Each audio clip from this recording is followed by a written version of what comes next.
Little Valeria Rincon was diagnosed with epilepsy when she was just a few months old, and she did not respond well to traditional drug treatment. Baby Lele, as her mother calls her, was taking 4 anti-seizure medications and still having as many as 3 seizures a day. Her mother says those drugs kept her baby in a constant drunk-like state. Then a pediatrician suggested an alternative. We gave her the first drop of cannabis, and Valeria's seizures went from every day to every 3 days. She lasted 3 days without convulsing, so we kept increasing her dosage. Then she started to convulse only every 3 months, so that was a huge improvement. Zuluaga says her daughter has not had a seizure in 8 months now, thanks to medical marijuana. Valeria takes 1 drop of cannabis oil 3 times a day and complements it with 1 traditional anti-seizure medication.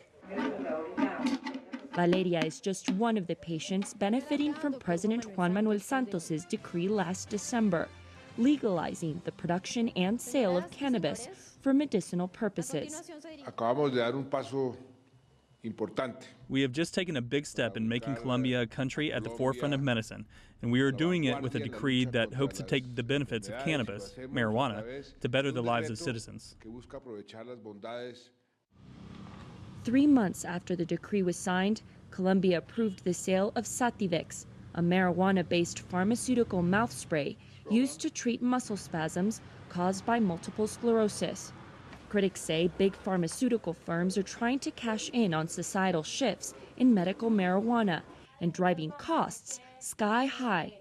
In New Zealand, for example, a yearly prescription for Sativex can cost $16,000 US. The worst thing that could happen to us is that even though we are producers of cannabis, we will now have to import it from other countries for our medicinal use. A concern that may be ironed out by Colombian politicians, now working to codify President Santos's decree into national law. The lead senator on the bill says local production of medicinal cannabis will be promoted so it can develop as an industry. And he insists the primary goal of the law is to benefit patients. For patients, we want to regulate the use of this substance under 4 principles: security, access, quality, and price.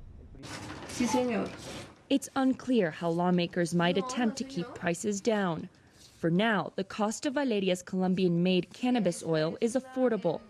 Her mother says she is glad there will be regulation to ensure quality for years to come. She also hopes that any law will open the minds of doctors who have refused to consider this alternative approach.